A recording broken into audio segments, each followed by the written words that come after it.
Okay, so it's a little after 7. We'll start the regular meeting of the Board of Trustees, September 14th, 2022. We'll start with the pledge.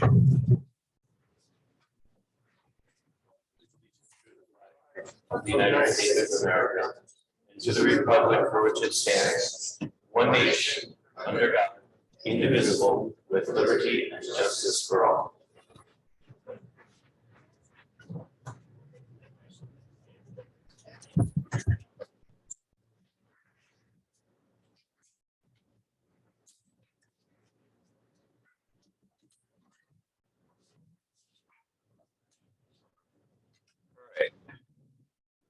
Clerk, call the roll. Here. Trustee Gray. Here. Here. Trustee Sullivan. Here. Okay, so we got several parts to this. The first part is almost always privilege of the floor. We have a lot of people, so if you can keep it as brief as possible and try not to duplicate other people's effort, it'd be appreciated. The first one I have, they're different topics. The privilege of the floor in general is anything you want to talk about with the village. Then each of the local laws has a separate privilege of the floor going with it. The first one I have in the regular privilege of the floor is Gerda Neville. I assume you want to talk about the watercourse law? Is that, or both? Okay, so if you come to the podium, state your name and address, and tell us what we'd like to hear.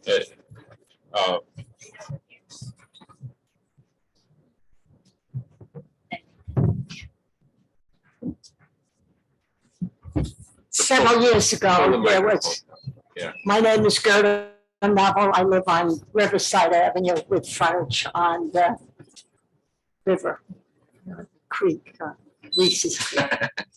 And several years ago, there was someone that wanted to do something with that little island. And it was a complete disaster.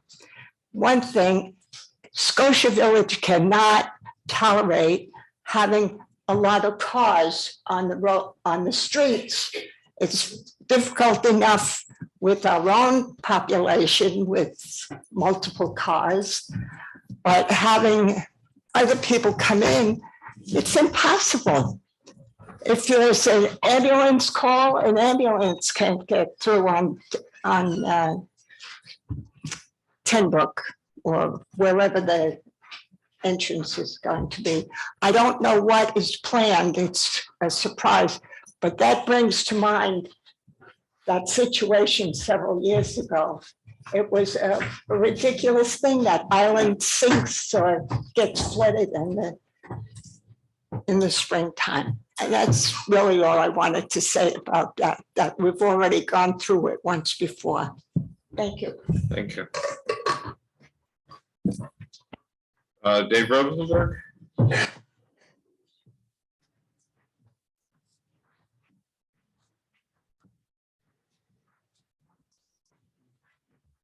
you doing? I'm Dave Rosenberg. I live at 35 Washington Ave, and I'm calling here in regards to the unsanitary conditions of our drinking water. This here is what we get out of our faucet. Your analysis man that came back in June to did the water sample proved to me, which made me call other people, that there was no chlorine residual in our system. 2 months passed, and after the 2 months had passed, I had to take it upon myself and pay out of my own pocket $255 to have Adirondack Environmental Services do a water sample. And they did, and it came back chloroform positive and no chlorine. Is this something you would drink out of your faucet? Because see, as the email you sent out, I'm one of the loud ones. I'm the one that's shadow banned. I'm not a good person to ask. I grew up on pond water. Well, But we deserve good water. You're right. Go ahead. okay, and what's the resolution for good water? I mean, you guys came down in the village, you ran the hydrants for 4 days nonstop, dumping the water into the pond. Then you had your own guys from the village come down, do water samples, which were chlorine. I got videos of that. I got videos of their samples. I had to again call Schenectady County Health Department and request individual samples throughout the houses. What's the results? I got mine. Go ahead. No results, no answers, as usual. We got a water flow issue. We have stagnant, undrinkable water. I'm a heart transplant survivor.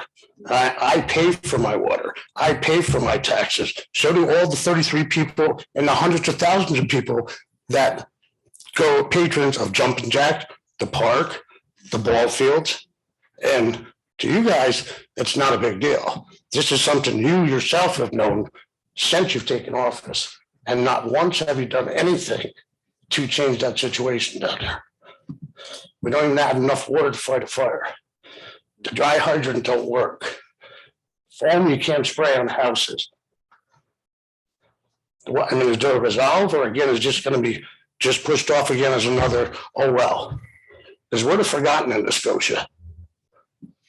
As you put in your email out to the village. What's the resolve? What's gonna happen? Is something gonna happen? Or is this something that us as village residents have to get a civil attorney involved?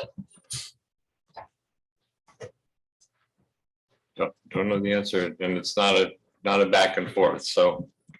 Oh, so there's no answer as usual. Well, not here, no. Well, where? Uh,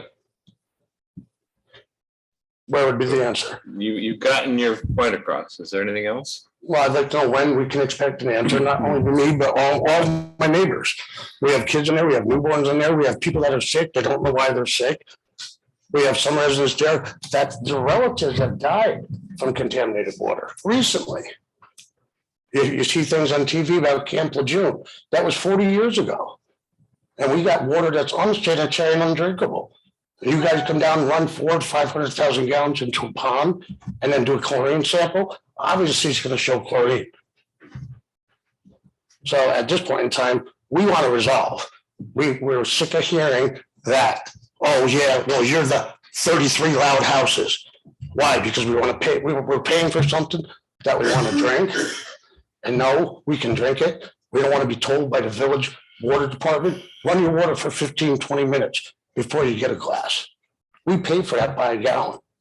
I don't think anybody on Washington Ave should have to pay for water this year and or until this water issue is resolved. And if it's here, it's the same problem you're running into with the Glenville Industrial Park.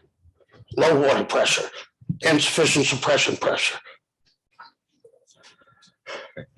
Go ahead. So I mean, where and when could we expect some form of an answer or some form of resolve? Could you tell us that? No, I can't.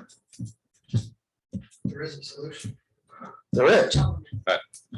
And through New York State Department of Health, Schenectady County Department of Health, there's a resolution to it. And again, when you say it's 550,000 to do that, do you have estimates? Have you looked into that? Oh, you have? Okay, because I got right here for 1,700 square or 1,700 feet of 9-inch PVC, I can get it for $44,000. So it's a $550,000 figure. I'll do it for 300 grand. And make 250 on the weekend.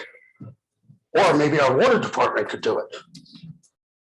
See, now we do have a full scale water department, and it won't be called Bellamy Construction in and do the water issues. Maybe we can put our water department on that, which we pay them. And see, obviously the same answer as usual. Turn your head, no resolve. I'll leave this so anybody that comes up can look at the quality of water that we pay for and have to try to drink. Was that from today? No, that's from 6/23 when I contacted the people that does the analysis for the village of Scotia, and he told me that it was no good. And then now there that is, which is why I did have to pay for an independent exam of the water. And it's just not right. There is New York State bylaws that you're supposed to abide by, and you're not doing it willfully. Thank you. Dave Buscero?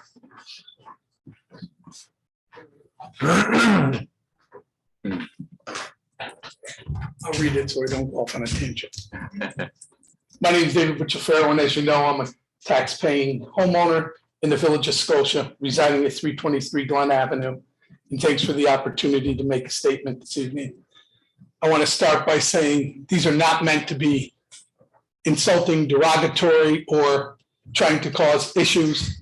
I bring these issues up because I'm just frustrated and wanting to try to resolve this issue that's been going on for a long time. I read in the agenda resolution to spend $15,000 to do a study of the impact of the possible loss of various water districts that the village currently services for the town. As you are aware, the town has passed a resolution to seek approval of a bond to improve on a number of issues they have identified with the water districts and the current arrangements in place with the village. It's also my understanding that despite numerous opportunities over the past 10 years, the village has refused to take the town's offer that their doors are open and willing to speak about the situation. Now this has finally come to a point where the town, for the benefit of its residents in those districts and the town as a whole, need to address the situation. Over those many years, regardless of the faces in the village government and in the town, has not been able to have these conversations and broker a solution. I recently spoke out at a town meeting and requested that both the village, as a resident of the town and as a resident of the village, the two sides get together, sit down, and try to resolve this issue in a manner that is fair and reasonable to both parties. I even offered to use my experience as a facilitator to help broker a solution if necessary. Based on information presented at the town public forum, one meeting took place that resulted in no success. And at the last town meeting, it was reported that there will be no negotiations. This morning I read, instead of trying to resolve this issue with collegial and intelligent negotiations, the village is contemplating and tonight voting on spending $15,000 of taxpayer money to study the impact of the town taking over one or more of the districts. Information that the village should be able to get without paying for an external consultant. I know that there are a few items in the proposal that are things that may need to be done. That alone is not the way this should be going. I have individually reached out to the town supervisor and spoke to him about the situation. And he has said to me, he has publicly and many times ready and willing and desiring to speak to the village about solutions. He has ideas for solutions. He wants to discuss them with you. Frankly, I don't care if the municipalities are governed by the same or different political parties.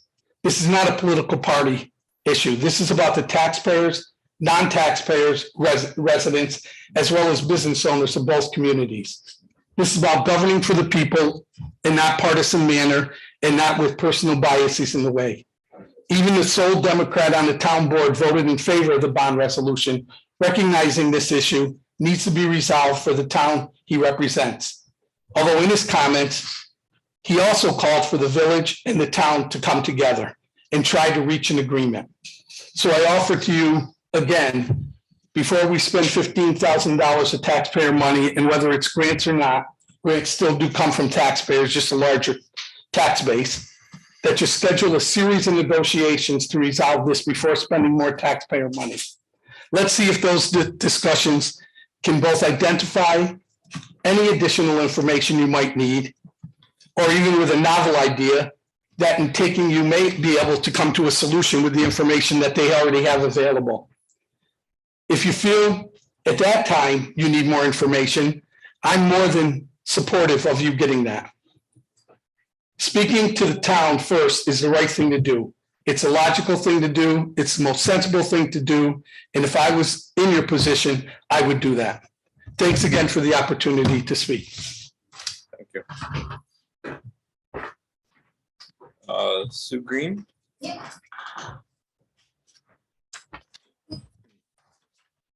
Hi, my name is Sue Green. I live at 25 Washington Ave, and I'm here to speak on behalf of the water problem that we have down there.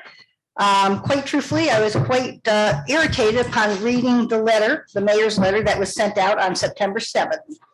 It's like, when you are elected to the office, are you not representing all people, the quiet, the loud, the few, the many?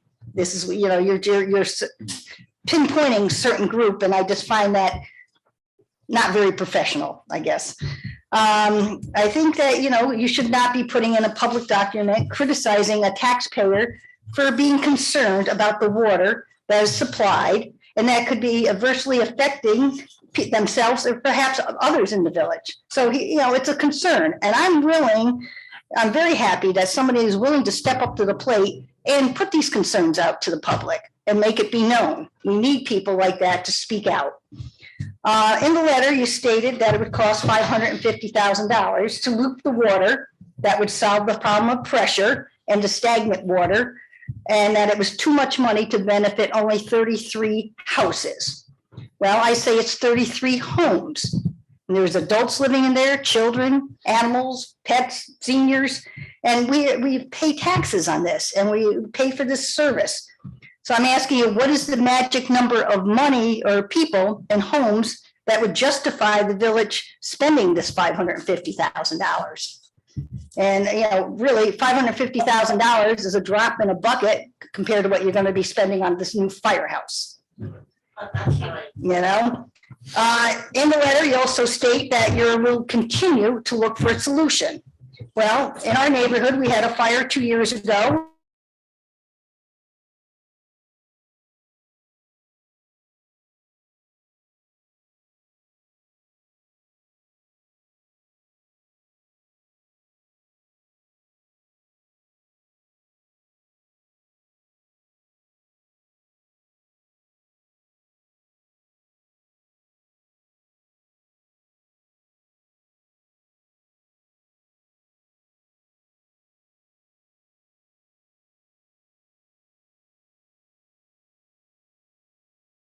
And quality of water.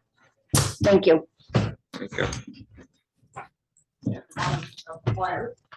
Peggy, I can't read the last name. Hi, Peggy. Hi, my name's Peggy Brunez, and I live at 31 Washington Avenue.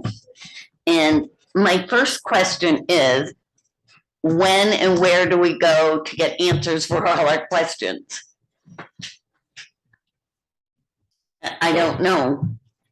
So I'm just asking you, or is there another meeting or something, or who do we talk to get answers to the questions? Make your complaints to New York State. Well, you can, no, Mayor Gifford, if Yeah. they, Peggy, you can come to us, to Ryan, to me, you know, at any time.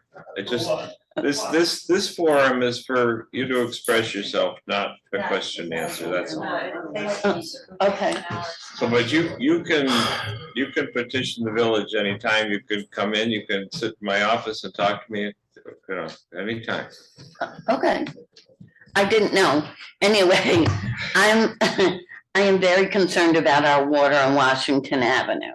As a homeowner and a resident of the village, we just don't get the circulation of our water down our street to keep our water reliable and have the same purity as the rest of the village, because that's, you know, within your email.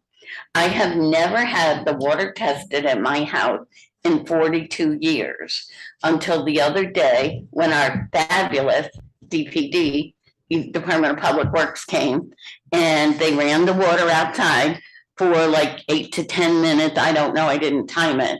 And I did talk to them, and they said that they had flushed the hydrants for 4 days, and they even left it open for a whole night. So they flushed it all in order to get these test results.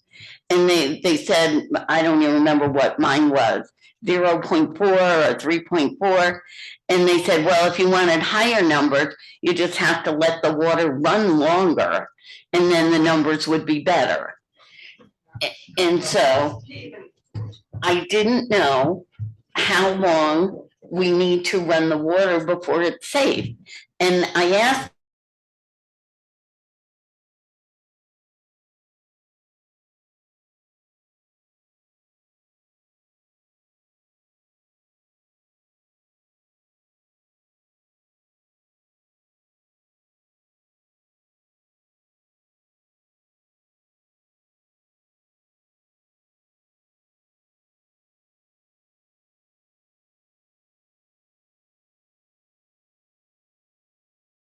you can't flush the hydrant. It's freezing cold outside.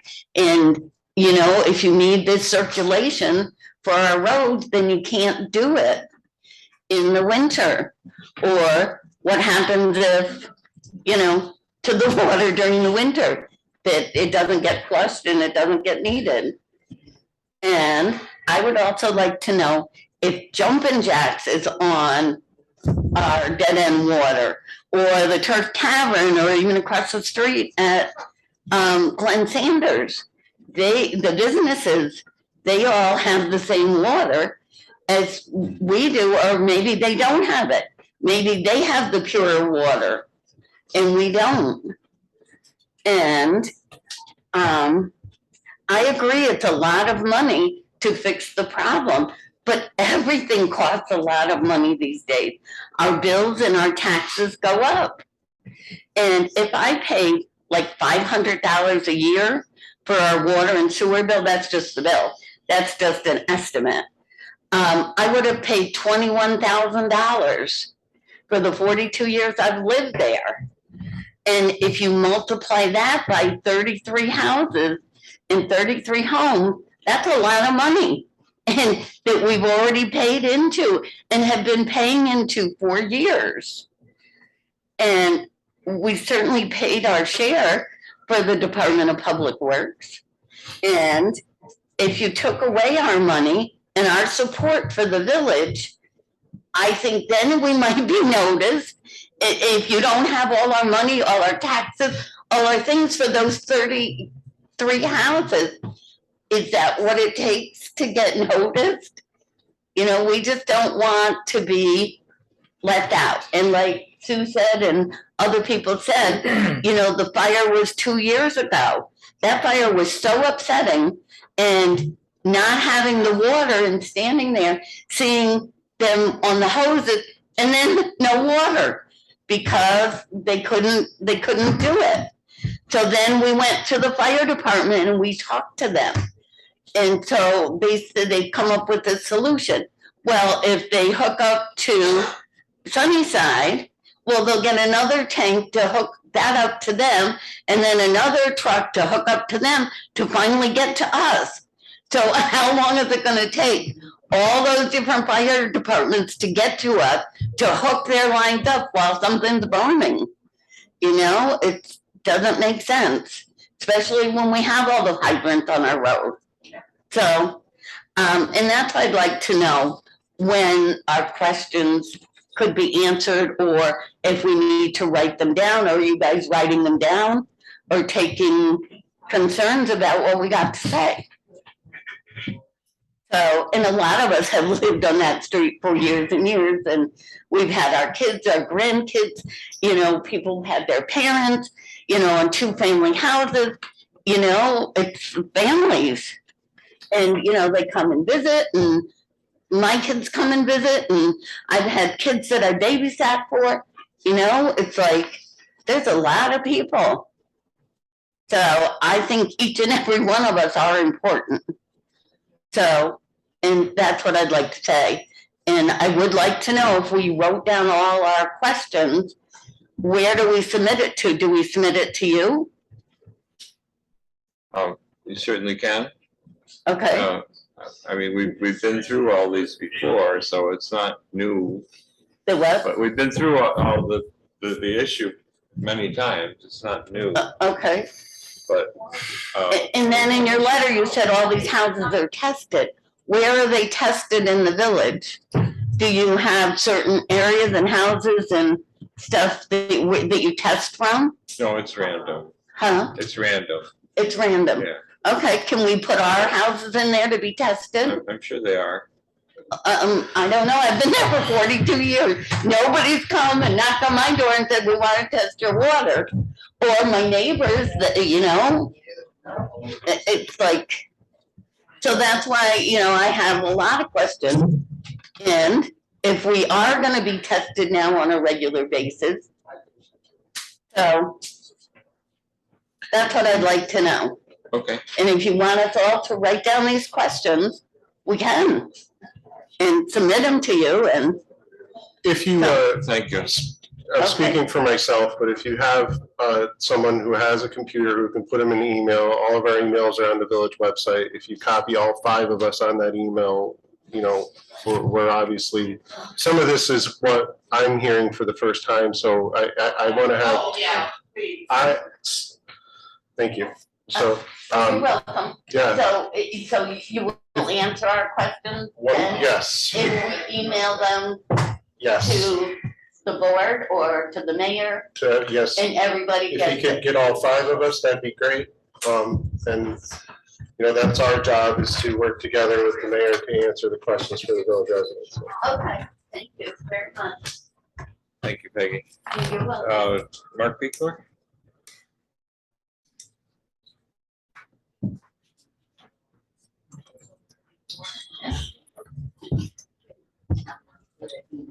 Hi, everybody. My name is Mark Pecor.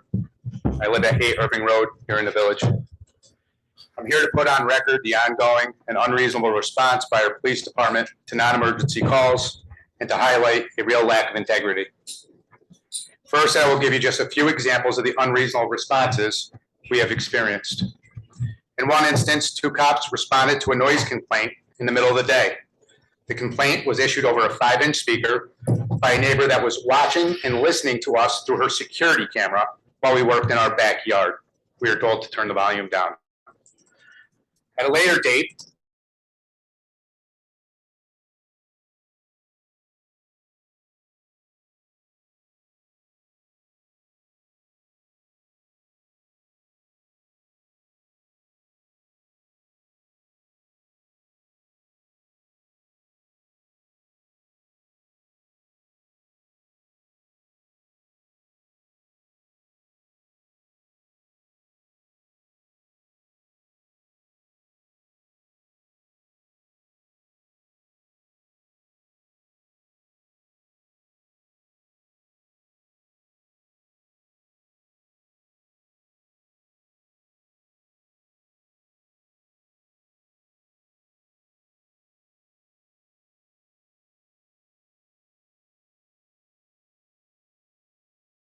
triggered by the same complainant, I voiced to the officers that if they keep showing up in such a fashion, we would consider legal action against the village, as this is out of control.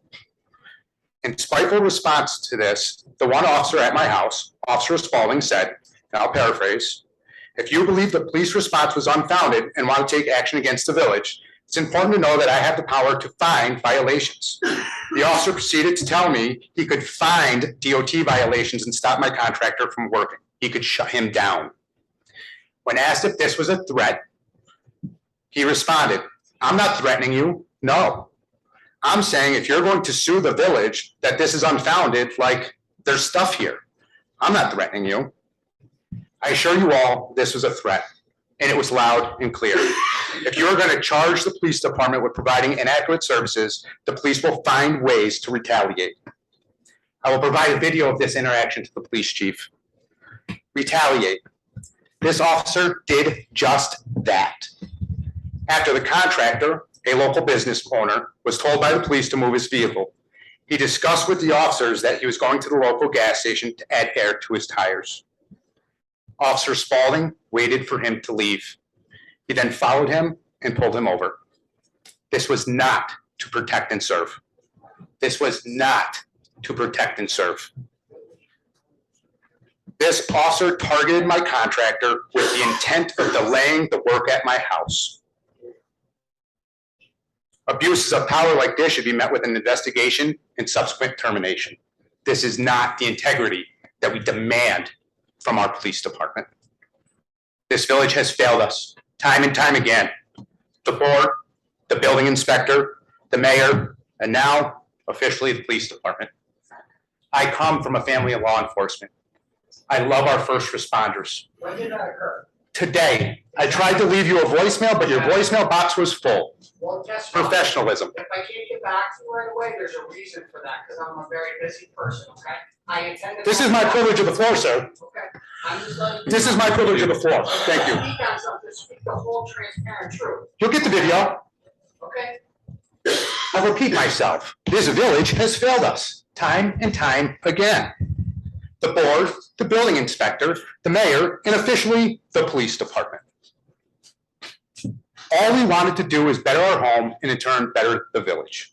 All we wanted to do was make improvements to our property, and the village response to that was to harass us at every turn. Thank you.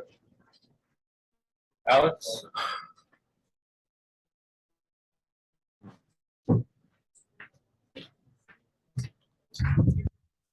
Good evening, Alex Burns, 8 Irving Road. I'm here tonight to address the lack of integrity in capturing meeting minutes for meetings held by the village government. I appeared before the village on 8/15 to address the inadequate and unlawful response from the village regarding a code complaint for a law passed unanimously by all members of this board. The meeting minutes appear to be intentionally mischaracterized to state that the purpose of my address was around a neighbor dispute. This was never mentioned in my grievance, hence it appears to have been intentionally documented in the village's official meeting minutes. My dispute was with this governing body and their lack of enforcement of codes, which this body passed. Additionally, I addressed the mayor's solution to our complaint, where he abuses authority to dictate which state penal codes the village would enforce. There's video of these meetings, and I see no valid reason why my statement in those minutes was recorded inaccurately. The minutes were also posted after subsequent meeting minutes were posted, leading me to believe that there was a reason why my statement was inaccurately recorded for public record. My expectation as a village resident and taxpayer is that meeting minutes are represented accurately and with enough detail to properly document privilege of the floor. And I am going to submit to the clerk a FOIL request for any communication around those meeting minutes, any emails or phone conversations. If there was any reason that this was intentionally mischaracterized, I'd like to know. Thank you.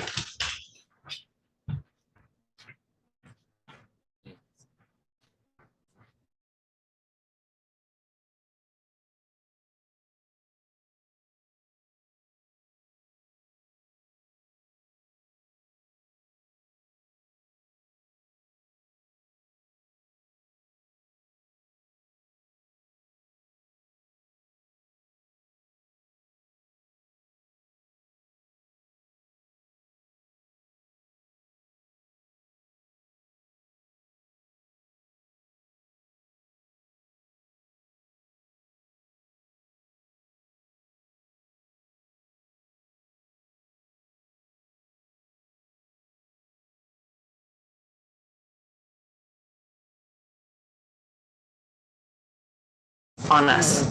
So I just would like to find out how I can get more information on that. And my last point is I read the email recently that was sent out to everyone. And I was rolling right along with it. I was like, yep, okay, until I read that basically it was too much money to benefit only 33 houses.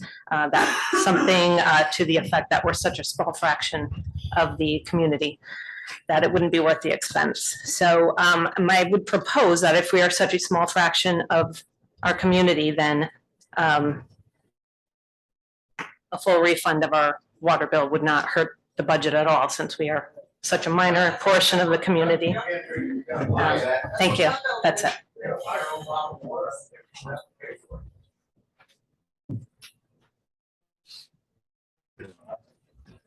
Thank you. I could sing on this sheet. You want to talk on the other one, I assume? What? This one? Okay. Sing? Oh, I signed the wrong sheet. Okay. All right. Anybody else want to be heard? Hang on. I was called that turn. I wanted to talk about something. We've got you on the other list too. Regarding the law. Yeah. We'll get it. Oh, okay. Good. Come on up to the podium.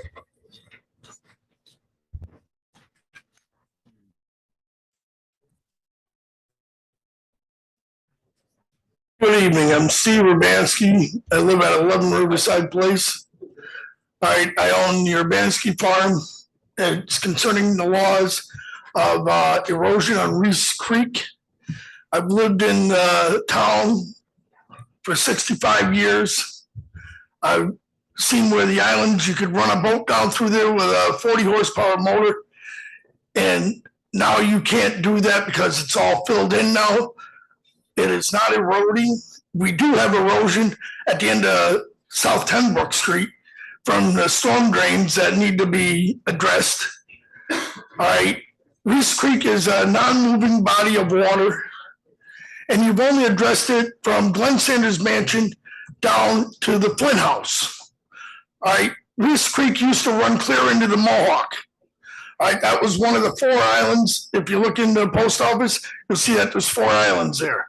I'm full of the history of this land, and I've lived on it all my life. I farmed it when it was Origins Farm, and there is no problem of erosion there. You got the Corps of Engineers that oversees what you can and cannot do on a floodplain. All right, we do not need a legislation laws to handle this. And to have somebody where they can only cut their grass or clean it out, these people pay taxes day in and day out on their property. It is not right for any government to tell them what they can and can't do on it to within a reason. Now, to clear cut it, I'm not for that. You do need the roots there to hold the soil in. And I agree to that. To tell them that they can grow ryegrass on it, yes, I agree to that.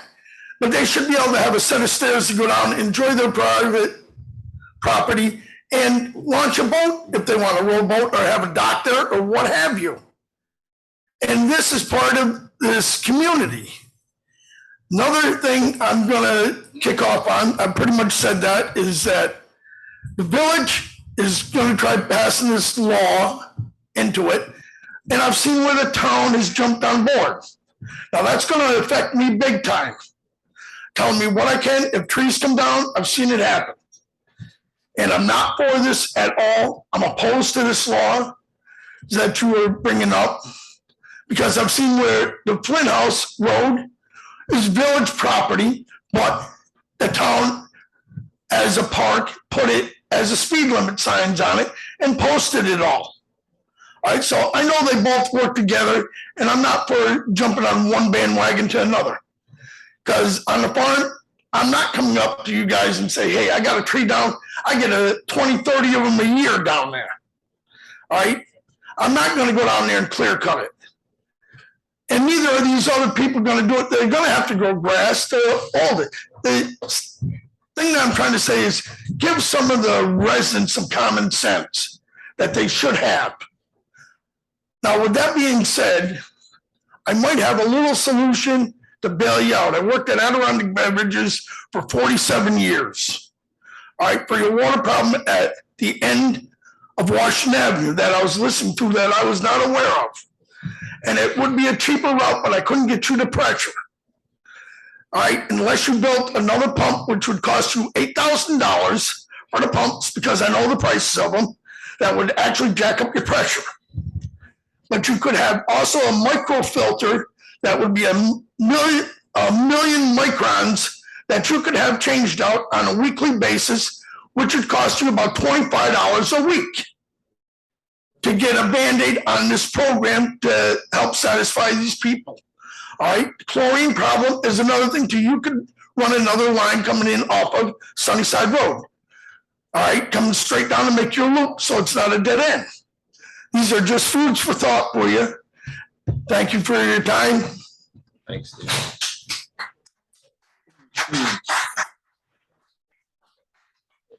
Is there anybody else who'd like to be heard at the general privilege of the floor? Sir. I'll make this brief because a lot of what I was going to say was already said before. But I'll say So, what was, who are you and where do you live? my name is Mark Dreisenstock. I live at 7 Washington Avenue. I'm a father of 2 kids, 2 young kids. Right around the time that you guys were flushing the water. I mean, my son was sick. Could have been a coincidence, but I mean, I go to health.new.york.gov and look up, I'll talk louder. I'll look up coliform bacteria, and some of the symptoms are upset stomach, vomiting, fever, diarrhea. My son had all those symptoms. He had 104 fever. All right. No, I'm not sure if it's the water that he drank, but it's possible. All right. You know, this is very personal to me. I'm the one that Mr. Dave Rosenberg mentioned, whose father passed away because of contaminated drinking water. He drank contaminated drinking water while he was in the military, and he developed leukemia, and he was battling that for about 20 years and fought the VA for years for compensation. He developed other forms of cancer in his bladder, ultimately in his lungs. I had to go down a trip to New York City and take my mother with me and watch him die very slowly. And we're going to be burying him on Friday.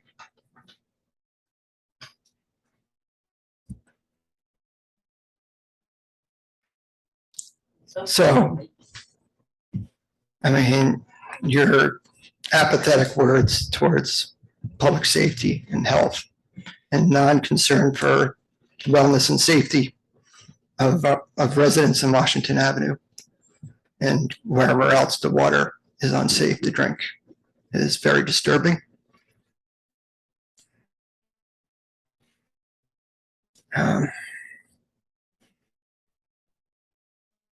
Please fix the water. I have nothing else to say. Thank you. Anybody else? Sure.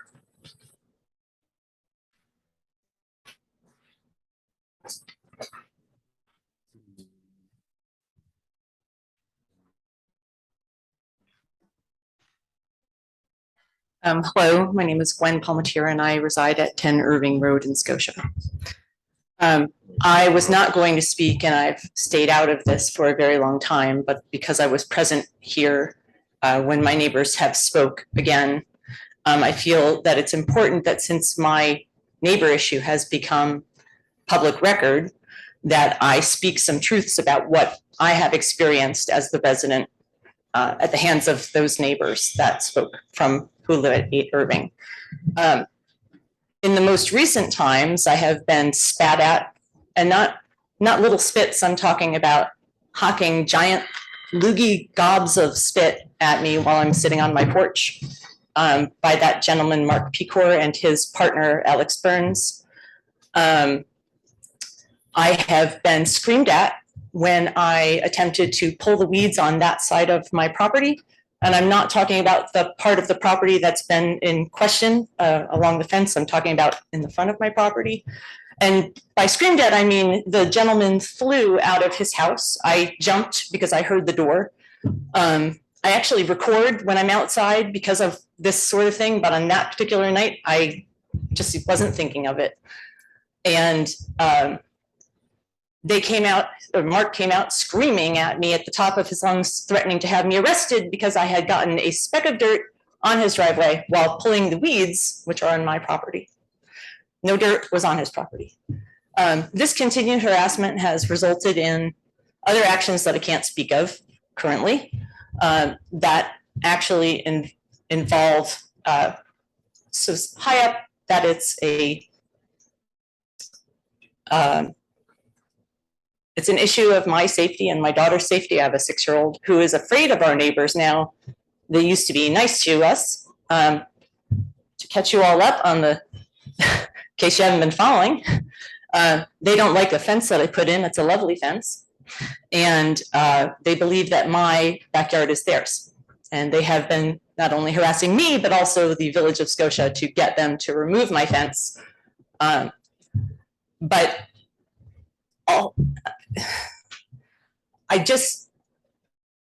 I'm thankful that the police responded. Today, they parked on my property, not just a little tire. I mean, we're talking a giant dump truck full of dirt with huge ass tires that were on my property. They think it's fine to scream at me for pulling weeds, but they do that and then think that nobody should say anything to them.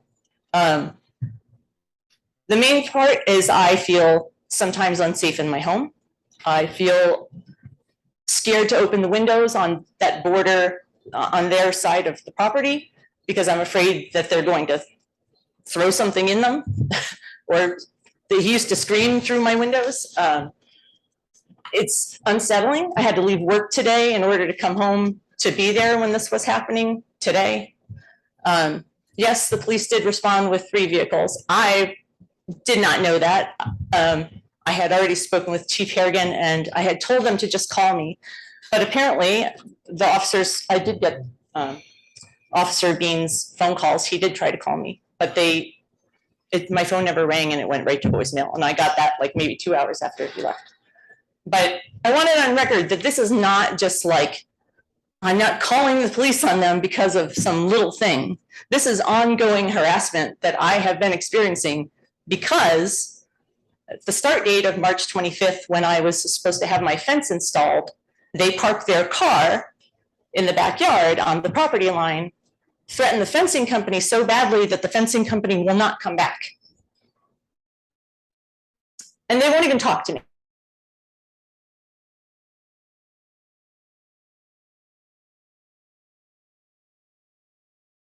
Believe that my yard is theirs and they are stopping at no cost to assert that. And I just, at this point, needed to go on the record to say that this is not some little, they make it out like they're the victims. That is not the case. That is not the case at all. So I just wanted to speak to that. And I am thankful that the police have been helpful on the days that they have. I am very thankful for them. And my daughter is thankful for them because at least she knows that she can have that safety in her home. But I can handle it because I'm a grown-up. It still scares me, but I'm a grown-up. Everybody's off the hook crazy right now, and I don't know what they're gonna do. I have no clue. And that's the part that's frightening because you can't plan for what they're going to do. But I thought they were going to stop months ago and it hasn't stopped. And it's continuing. Nothing is stopping them. You know, because they've been harassing you too. The police know because they've been harassing the police. They will not stop. And it's a pattern that goes beyond me because they've posted on Facebook about ongoing issues where they literally harassed Verizon so much and they posted the letter that Verizon said, we're not talking to you anymore. Don't contact us. I mean, it's a pattern. And I don't want my daughter, who is 6, to feel unsafe in her home. And she shouldn't have to feel unsafe in her home. She shouldn't have to feel scared to go in her backyard because of what they might do or what they might say. That's just not, I can handle that, like I said, because I'm an adult. But she can't. We haven't played in the backyard all year. The swing set sits there unused. It looks scary and sad and dilapidated because the weather is, nobody's using it. And I shouldn't feel that way living next to this. But I'm thankful for the police response and I'm just thankful for that. So I would like to just speak to that so you don't just brush it off and think it's just about a fence. The fence is where it is because of the actions they did. Everything, I would love them to stop. I would love them to be like, they got what they wanted and I got what I wanted and everybody's happy. But that's not what's happening. And I don't know what's going to happen next and I hate that feeling. And I shouldn't be scared to go outside of my house. And I shouldn't feel that I have to record everything that's being said to have that on record to show what's happening. And I'm very shaky, so I'm going to sit down. Thank you. Thank you. Anybody else in general privilege? We'll close that. And item number 4, a special use permit for 217 Mohawk Avenue, Converge Community Church. Would anybody like to be heard on that?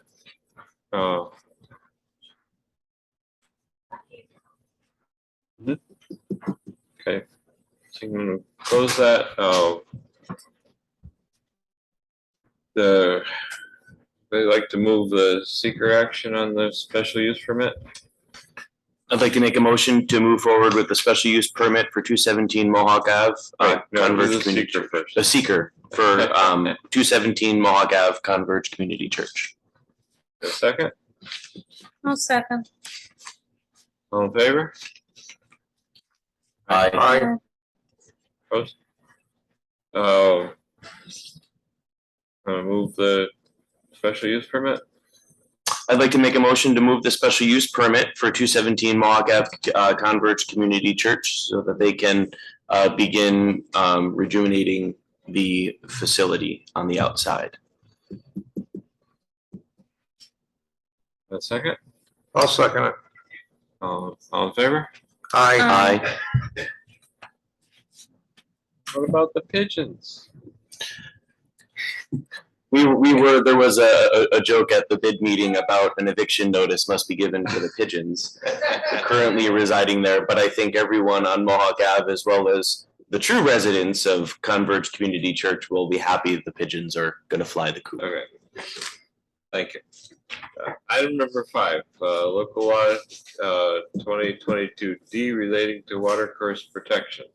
We have a public hearing for that, which is likewise, if you can keep your comments short, I think we get the point. Bill Levering. Trustees, Mr. Mayor, thank you for the opportunity to talk about this piece of legislation. I'm impressed by the intent of this legislation for protecting the watercourse.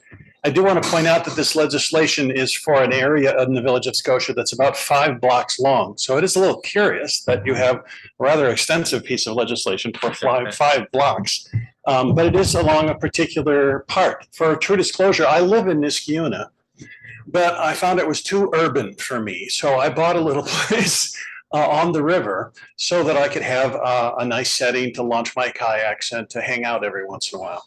Actually, the real estate dealer that I bought it from said I could build a cottage on that property.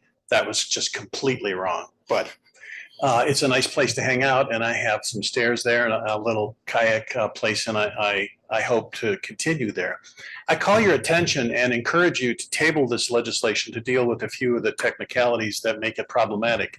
The one is, I think, was there earlier mentioned that it sort of outlaws anything that could be conceived of as a lawn, and says that you can only mow once a year after April 15th.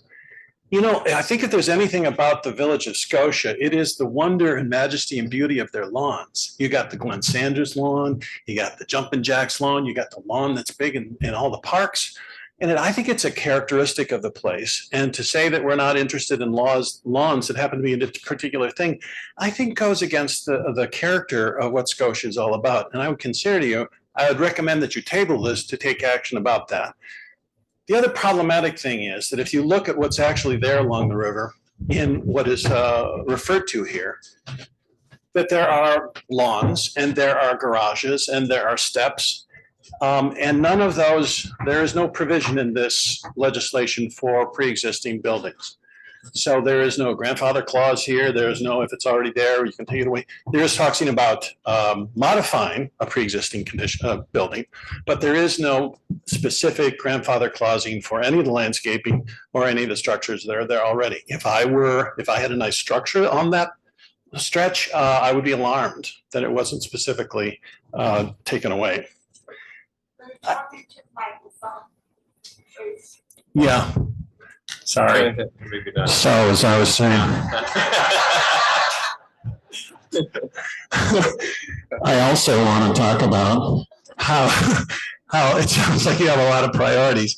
And actually enforcing all of these policies when you have lots of other stuff to do, seems like you're going to be stuck with a lot of us who are going to have to be turning in special permits for this. And I think maybe you have other things to do. So I'd encourage you to table this motion, if not just vote it down completely, and to work on some of the technicalities of it that are really sort of strange about the pre-existing, the mowing, and the duplication that it has of some of the state regulations already, and the strangeness of just a 5-block limit. Thank you very much. Thank you. Jeff Tremaine.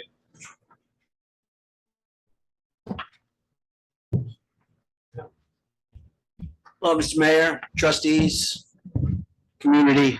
Jeff Jermaine, 1 Larkin Street, and relative to the proposed legislation code on this small water course section of the village. I'm curious if it might be 33 houses or less. Not to stir the pot, because obviously that's not my intent. My intent is to question the need for code legislation specific to a few, or maybe it said a couple, unresolved questions presented to the board or to the planning board. It wasn't clear what the reason for this legislation is. The language of the legislation I object to. For one reason, it limits the lawns. It limits the community neighborhood character in my backyard. Disrupting the integrity of the larger water course in terms of preservation for ground nesting species. We're getting an eviction notice, basically, that the pigeons aren't getting, that we're not allowed to use our backyards. So all of that just feels like there's something unstated about how all of this evolved into a proposed code legislation. How come these questions aren't resolved with the existing structure of permit process or planning board reviews or even community forums? How come this requires new legislation? It doesn't make sense to me, and I'm objecting to the vote on this legislation based on its current language. I would be happy to be a part of a committee or a review board that looks at the questions involved and maybe makes a more complete proposal to the village about what's being addressed here. Thank you. Thank you. Vincent Sorrell.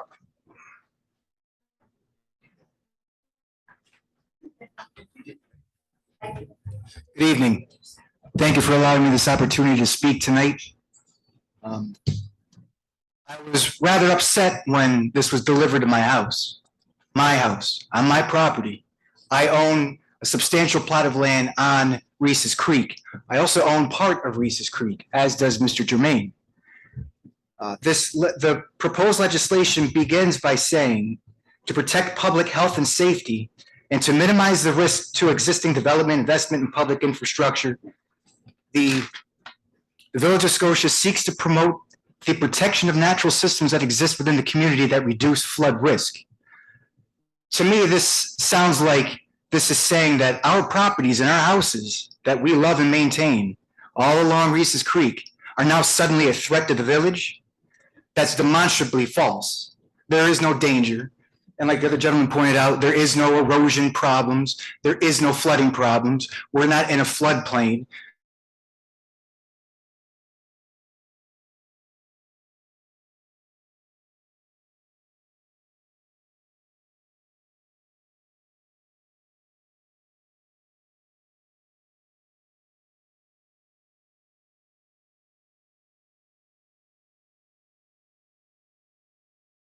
Jeff's losing most of his backyard, I'm losing a big part of my yard. That amounts to theft, right? You can't use it, that's theft of land. Not only is it theft of land, you have the gall to expect us to continue to pay taxes on land that this board is proposing to steal and calling our properties a threat, which is ridiculous and unfounded. So I'm not happy with this. I object to this. This is illegal, and this proposal is also immoral. Do the right thing and vote it down. Thank you. Thank you.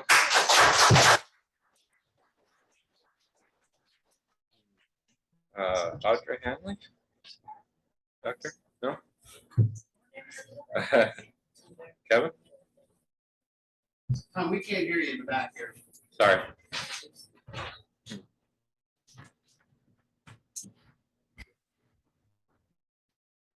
Thanks for allowing me to speak as well.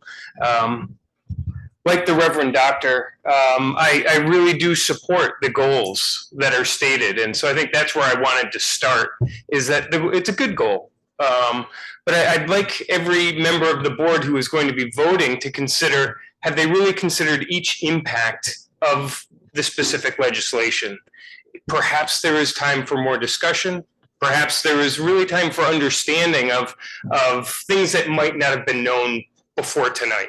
So that's what I took from the Reverend Doctor, was that there's a lot of people who have a lot of things that we'd like you to know. And I think we all want to accomplish the same goal. So maybe if we just took some time, considered the impacts, and to be quite honest, well, I'd like to see a red line of some sort to understand exactly where the legislation covers. I was confused with the term high bank, and it seems, I'm not sure it's a well-defined law.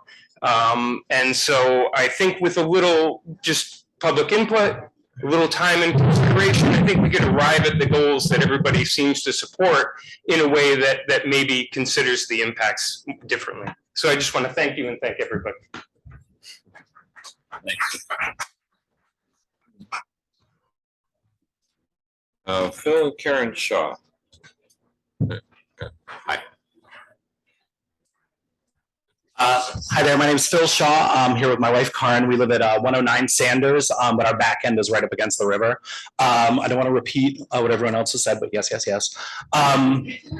I would like to say, and maybe have on record, is a couple of years ago, the specific place where our house is, the bank of the river across the street, still belongs to the village. Somehow, I think I received a letter from you a couple of years ago, and there seemed to be some confusion about how the village ended up owning a couple of those, but we did receive a letter that assured us that if those were available for sale, we would kind of have first dibs on that, and I just wanted to make sure that that was something, because it's like our backyard and it's kind of our little piece of the river. Like, we've launched our canoe back there, we've fallen into the river a couple of times. Like, it's our place, but it's not officially our place yet. And I think the only thing we were waiting on was just a well, yeah, and I think we did get a response, but I was waiting to see like how much it would be worth. Having someone take a look at it. Like, we're like itching to put some money into the town so that we can call that ours. I don't even care what we do with it. I just want that, to be able to look out onto our own land. It still belongs to the village, which is cool. If it stays that way forever, excellent. We just don't want someone else to buy it and park their cars back there and chop down the trees and like slide into the river when it should be us. That's all. Thank you. Thank you. Jim something, I can't read it. Jim Murphy.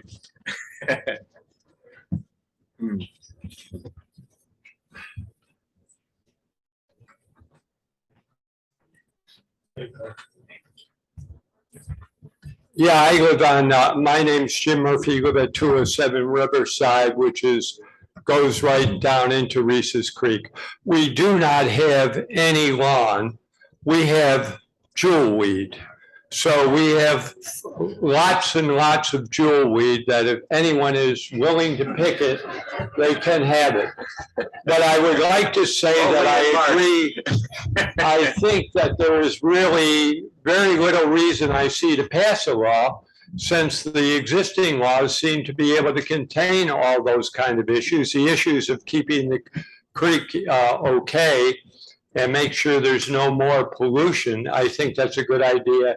And Jeff had a letter that I think has presented to all of you, and I want to fully agree with it, along with what Judge Burke said. So, and the other thing I see, after I was a county legislator for a number of years, and the only thing I would say that the privilege of the floor is not to engage in discussion. It is simply to hear what people say. And I would recommend for some of these issues that perhaps look at arbitration, to have people meet in a separate meeting where the issues could be explored and discussion could be had with people and responses as well. So thank you. Thank you.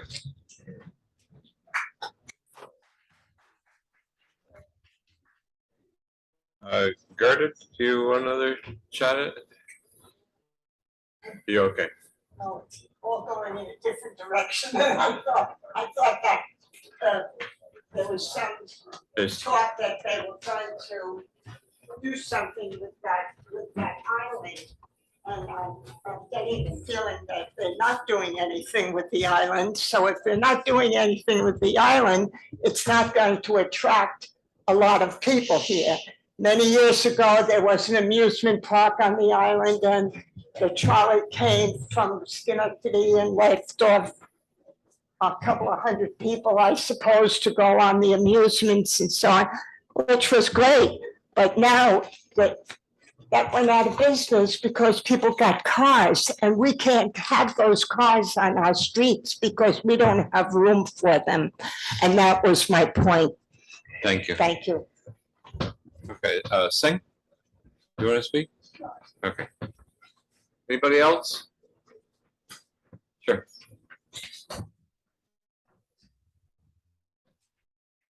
My name is Linda Heaney, and I live at 107 Sanders Avenue. And my property encompasses the riverbank behind my house. And I just want to say that I've been there for 25 years. And there is definitely erosion going on that riverbank due to the flooding that has happened over time. We've had numerous winter floods and summer floods. So it's not a problem that's going to go away.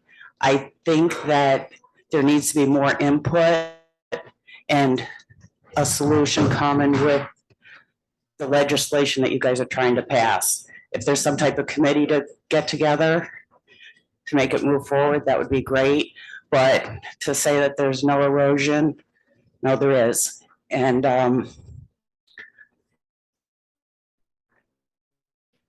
Mr. Urbanski's farm back there, the reason why there's filling in going on there is because years ago, there was a bridge put in. And the bridge wasn't a legal bridge, but you got water damming up and you got debris damming up. So naturally that filled in. Just a point I wanted to make. Thank you. Thank you.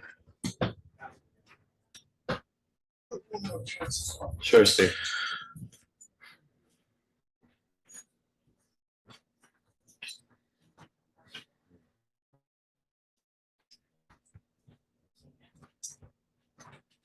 Again, Steve Urbanski, and I do own Urbanski Farm. The young woman is correct. There was an illegal bridge there years ago. All right, that was put on by kids. But that has not caused it to fill in. What has happened over the times of the river flooding over the whole plain, it's always been a floodplain. It's got a natural waterway going in and out of there that we used to call the frog pond and used to run between the islands. The erosion has never really done anything in that bank to talk about. All right, if you got 6, 8 inches, you got a lot.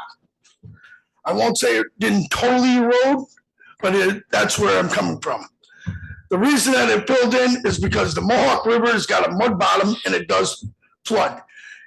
If you follow the river like it has been for the last 60 years, 70 years, you can count on if we have a flood, all right, it's gonna flood, then you're gonna get this hairy surge. And if you watch the water, it's gonna come down red. And as far as, like I said, to follow legislation laws and all this, we don't need it. All right, planting grass down there, ryegrass, yes. People could enjoy their property. Set of stairs to go down, yes. All right, tear apart the bank, no. I don't agree to that at all. Should not have any provision for that at all, except for if they have got a permit and the Corps of Engineers okays it through the Corps, which knows I live on the river, on Riverside Place. They changed all the floodplaning. When I got flooded in Irene in 2011, I had it 4 feet around my house. Took out the first floor and the basement. The Corps of Engineers changed their flood thing. They were within 6 inches. I don't think the village, the town, or any municipality in the area can come that close to knowing what's going to go on.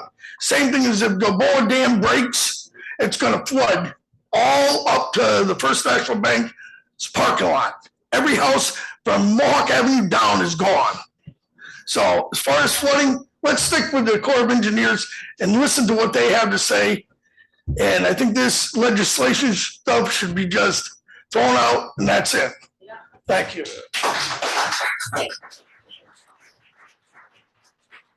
Anybody else? Okay, we'll close the public hearing on that.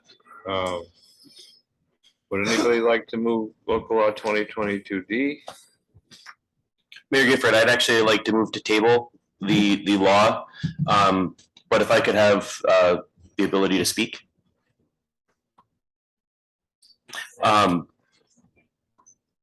Is there a second to table? I feel you should speak first. Okay. So there's a few things. The reason why this was addressed is the New York State Department of State actually issued guidance through the Department of State in collaboration with the New York State Department of Environmental Conservation, addressing issues of watercourse in various communities around New York State, whether it be coastal floodplains, river floodplains, backwater channels, such as Reese Creek.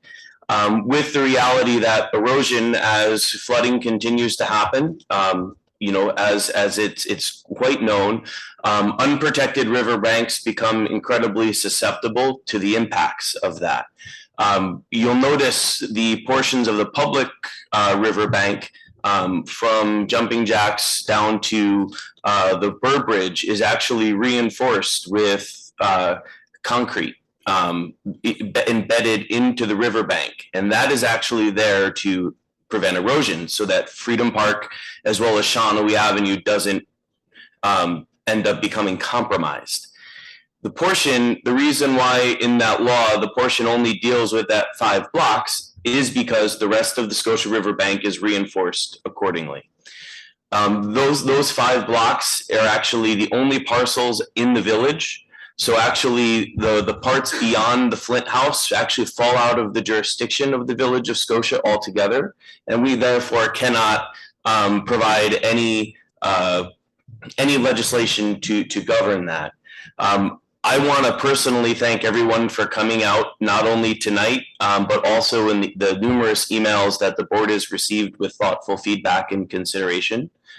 This is exactly how legislation is supposed to work, is that drafts get made, public comment occurs, and then it is tweaked and perhaps approved. At the previous work session, I recommended that we do move to table this and instead go through a route where we form a task force to be able to look and assess and address this. What we must take into consideration is the reality that climate change is going to have an impact on riverfront communities like ours.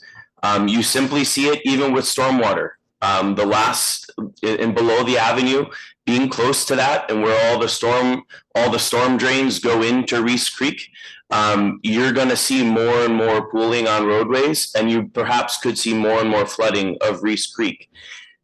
The actual steep, so one of the reports that brought out from the Department of Environmental Conservation, when you have steep high banks like you have in the Reese Creek area, is a sure indication that erosion is happening. They're high erosion areas. And when you think about, well, most of the time that area is or looks or seems stagnant, but when it does flood, the flow is so high that it actually does accelerate. So one of the things that I'd like to do is just encourage, the property owners who are impacted by this legislation to obviously have input on this, but realize that if there's not any form of regulation done, if one person alters, whether it be clear cutting, building, disturbing the soil composition, it could alter the water course, thereby impacting the actual property of a neighbor that's not owned by that individual. And what you might find out is that over time, and not necessarily within a year or 2 years, perhaps a decade or more, is the actual amount of property that is left on that riverbank will be less than what you currently have now. The other big concern, the reason why it is a public health concern, is, at some point it could potentially jeopardize the integrity of Riverside and the actual roadway that exists there. So I think it's safe to say that the comments are heard. The legislation does need to be tweaked. I never am in favor of ever supporting something that imposes land restrictions on private land without having the buy-in from the property owners. So with that, I'd like to make a motion to move to table this legislation and form a task force to either research, explore, and discuss this situation. Quick history on this. This has been on the table for a long time. It started out with a good idea to look at things to bring more revenue into the village, how small or how big. The mayor brought to the board a proposal to sell properties within the village that we're not doing anything with. Some of that property is what we're discussing this evening. And then throughout that whole process, which is pretty long, it's probably a year now at least, this has been a topic of discussion with us. And a lot of the discussions points that you guys brought up tonight, and we have brought up with this as well, a lot of the legislation and the verbiage came from existing legislation. Some of the terms came from existing terms that all that we were trying to do is align ourselves with like current existing ways to protect property for this. Full disclosure, I'm a village resident. I have to apply for a permit to build something within the village limits. I don't necessarily feel that all of the things down on the waterway have been permitted properly. So to offer like a blanket grandfather clause in without proof is not something that I was willing to support. So I think this is a great example of exactly like Trustee Cook said, how things like this should work. They've come up for discussion in the board. They get beat up by the people in the board. In this instance, the mayor sent a personal letter out to the residents who were directly affected by it. And guess what? You guys came back with a lot of the things we've been talking about. So I too, unless there's somebody else willing to speak, I don't want to make the decision for everybody here on the board. I want to have it open for, I would support Justin's motion to table for those reasons. But I don't necessarily, it's just the two of us at this point, so. I support it as well. Yeah. Yeah. Okay. So I second Trustee Cook's motion to table this because there is.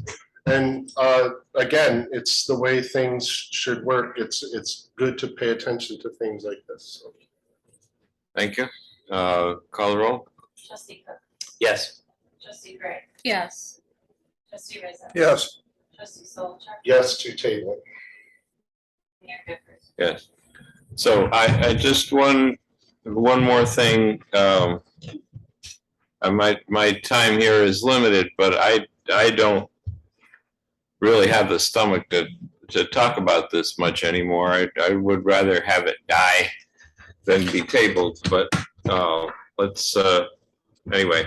We will let you guys know if anything happens. It won't happen in the dead of night, you know, so. Right now, the thing is dormant, and thank you for coming. If you don't want to sit through the rest of the meeting, you're welcome to go.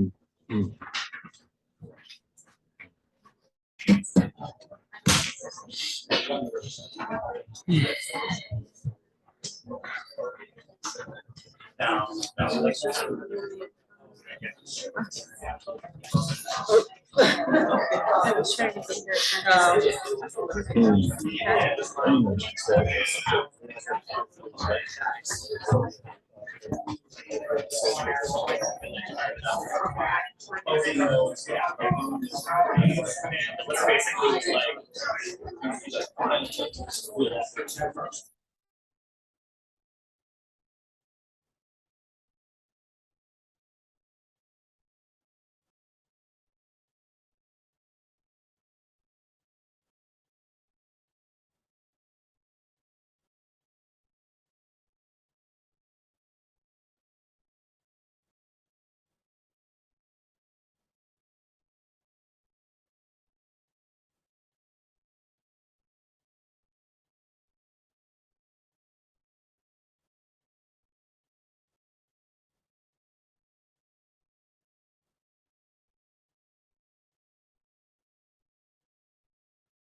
You're welcome. All right. Okay. So moving on, item number 6, local law 2022E. Still can't. Regarding sidewalks. Is there anybody who'd like to be heard about a public hearing for local 2022E? Going once? Seeing that, we'll close. This has to do with the brick pavers along Mohawk Avenue. Seeing none, we'll close the privilege of the floor, the public hearing, and I'll entertain a motion to approve local law 2022E. I'd like to make a motion to approve local law 2022E relating to construction and replacement of sidewalks. I think it will be a great result long-term for the village. And I'd like to second that motion. I think Heather got it first, Joe. Okay. Clerk, call the roll. Yes. Trustee Gray? Yes. Trustee Rizzo? Yes. Trustee Solichak? Yes. Mayor Gifford? Yes. I just want to add, this is a step in the right direction to address some of the ADA issues that typically arise from recessed pavers. Okay. Item number 8, can we have a 7. resolution to authorize the mayor to sign a contract with MJ Bourbon? I'd like to authorize the mayor to sign a contract with MJ Burden Incorporated for grant writing services related to the municipal facilities project. This is just part of the paperwork filing for moving forward. I'll second that motion. All in favor? Aye. Opposed? Item 9, we have a motion to authorize the mayor to sign a contract with Fiscal Advisors and Marketing Inc. or financial advisory services related to the municipal project.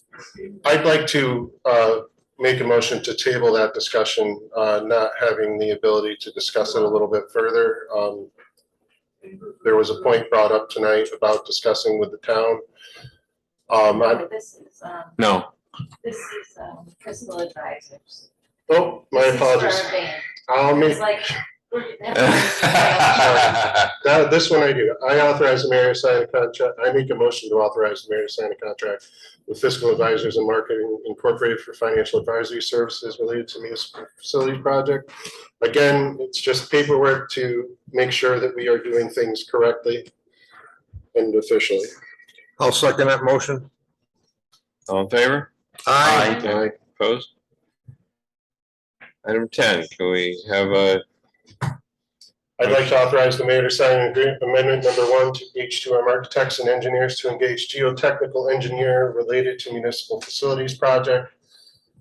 Again, it's part of the process to ensure the ground will have the compaction rates and the ability to support the new facility next door. I'll second. all in favor? Aye. Item 11.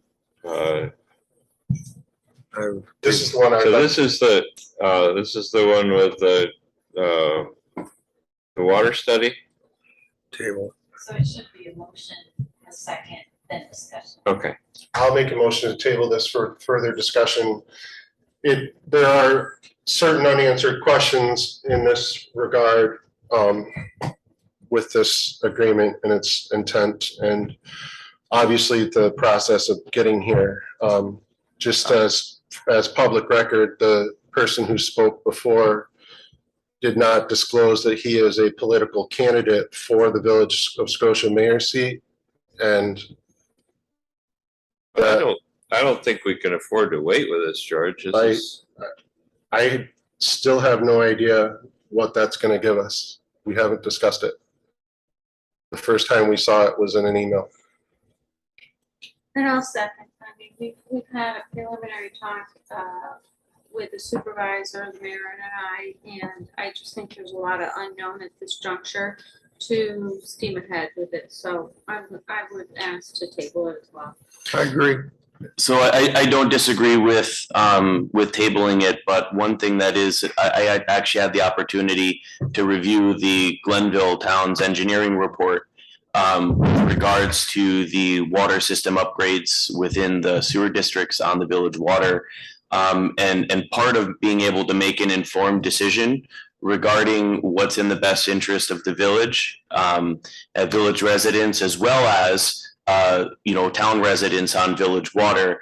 I think it's important for us to be able to have the data that we need to be able to address some of the concerns that may be happening in that area. I attended the town meeting, and there was, issues of lead, issues of adequate flow for fire hydrants, and using a commercial manufacturing firm that needs a different level of water pressure service because they manufacture paper products is not the same flow or water pressure that would be needed to provide fire protection services to village residents and town residents in that area.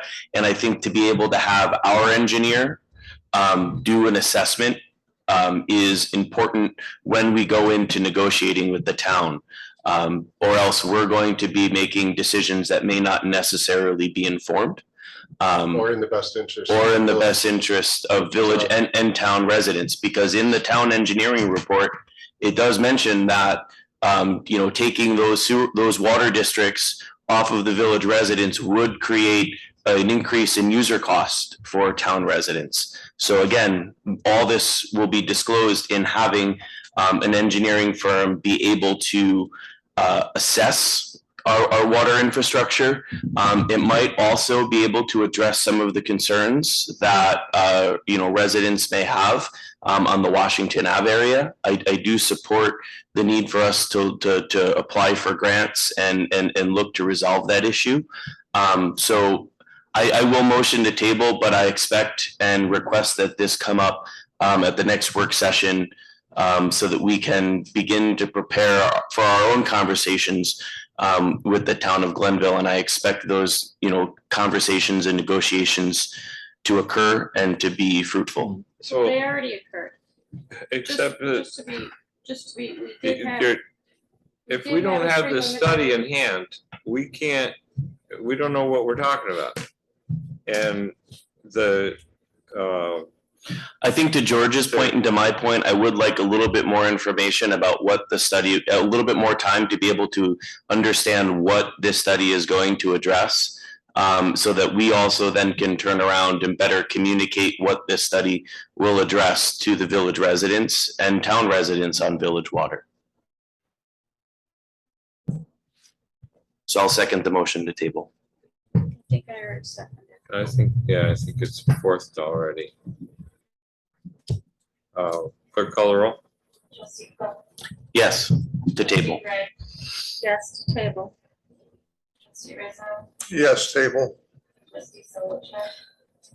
Yes to table, but yes to, let's talk more about this formally and let's get behind it and get all our ducks in a row because it's Scotia first and it's not, we have to make sure that we're protecting ourselves. No. Item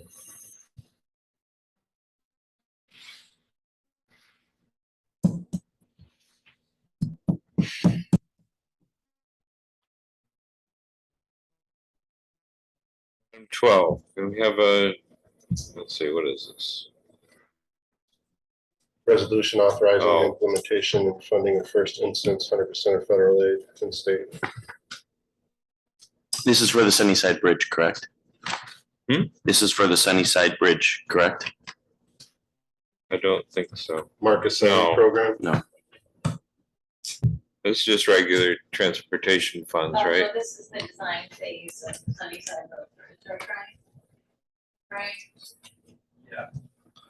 I would like to make a motion to, authorizing the implementation and funding in the first instance, 100% of federal aid and state Marchicelli program aid eligible costs relating to the appropriating of funds for the repair of Sunnyside Bridge. I'll second that motion. All in favor? Aye. Opposed? Just a note, the mayor sent out a letter and discussion about this was in, we do have federal funding. This is just, again, paperwork to process the funding. And we're grateful for that federal funding because that bridge needs to be replaced.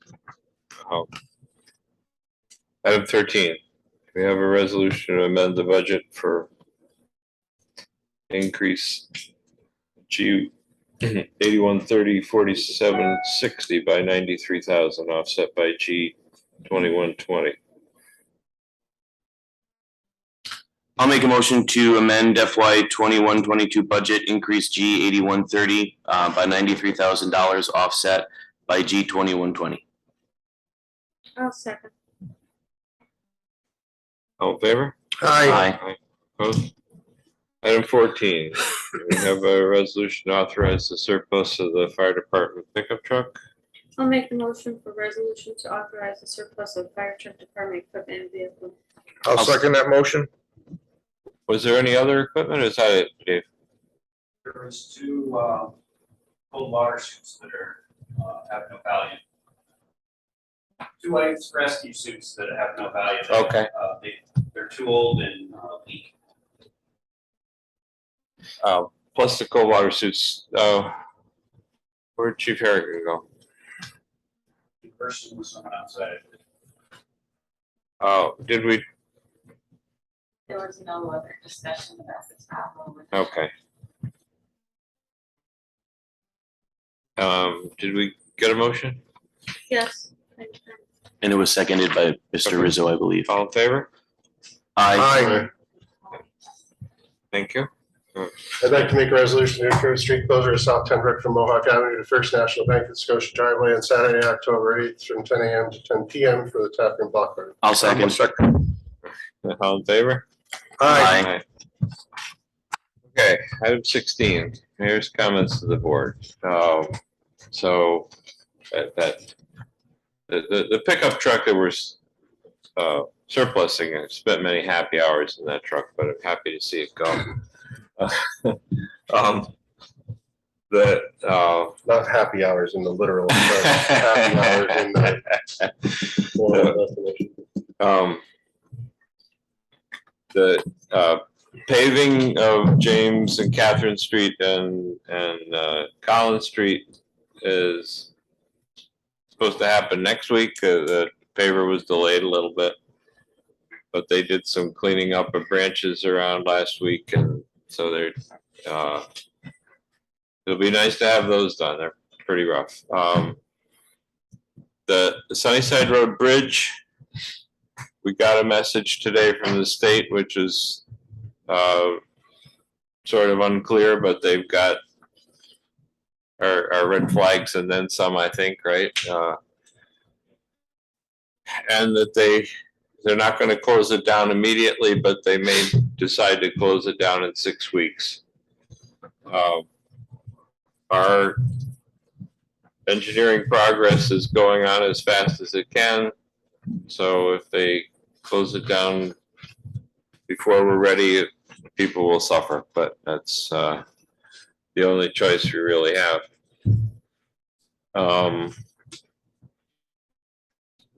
We had a facilities committee meeting today, and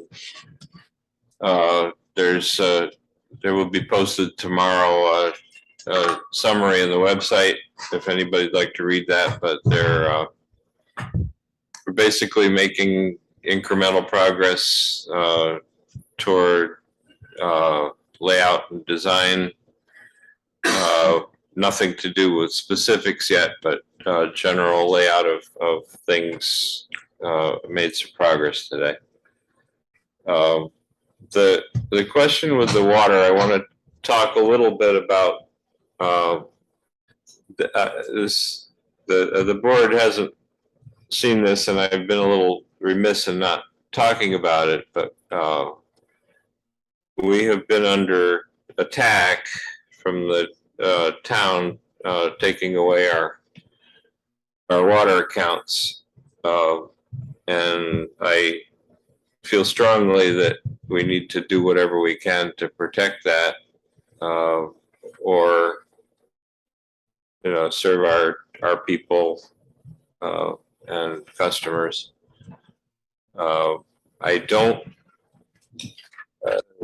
Dave was talking about negotiating with the supervisor. I feel that we're past that. He started off the whole thing by saying we've already got a grant for this corporation's park and you can't even talk about it, it's gone.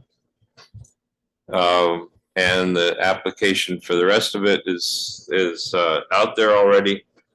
So we'll be happy to negotiate, but we'll give you nothing. He also flat out lied to us about a FOIL that I requested to find out what they had actually done. He said it hadn't been started yet, that town clerk had written me an email the day before saying she was progressing nicely with it. I still haven't seen it, but there's a lot of disingenuous behavior going on, and I have trouble negotiating with that. So anyway,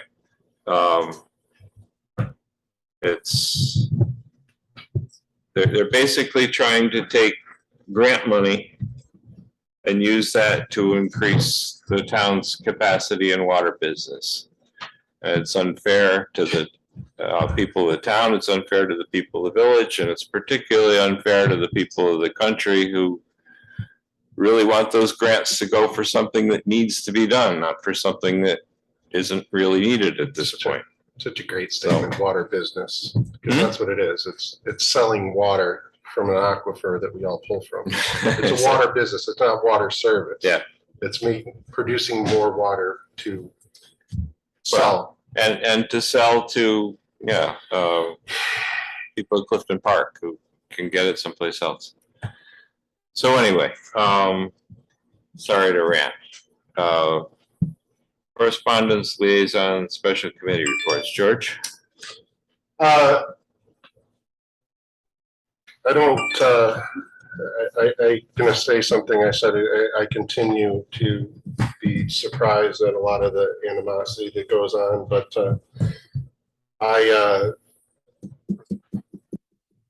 back to the water course discussion again, that's an example of how these things should work when we're talking about these water issues. That I have not heard a lot of the stories I have full faith in our Department of Public Works. I have full faith in our water system. I have full faith in the water reports that come out from as they are supposed to. If there are some instances of something less than that, we need to do something about it. And we're going to do what we can to make sure that we're talking about what's correct and what's not. And again, it's interesting that a lot of these things come out when there is an active attack on the village water system. And there is political candidates speaking about talking with the town. We're not coming to the table, but realistically, we should be empowering ourselves as a village to be Scotia first. And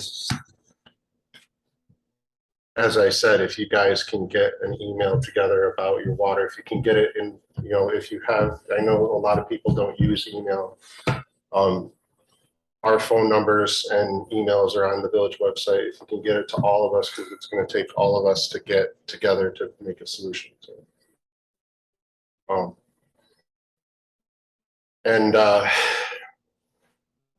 I am continually happy to see progress, as incremental as it is on the facilities project. I was not informed or able to attend today, so I look forward to that being, because I think that's going to be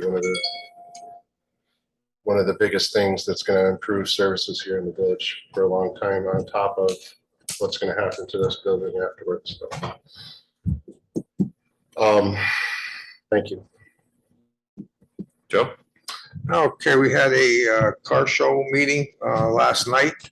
We're looking to pick up a new logo, which is, looks like a globe with the name Holiday on the Avenue and the Village of Scotia underneath it. We're looking at doing that on our letterhead. Let's see what else. We are in the process of getting the Battle of the Badges, which is a chili contest between the fire department and police department. We'll be getting notice from our group. Everybody's been waiting for this to happen, so we're going to continue that. We are also having a contest for all the restaurants in the village this year. This year would be a chowder cook-off for all the restaurants that want to participate in that. We also are looking to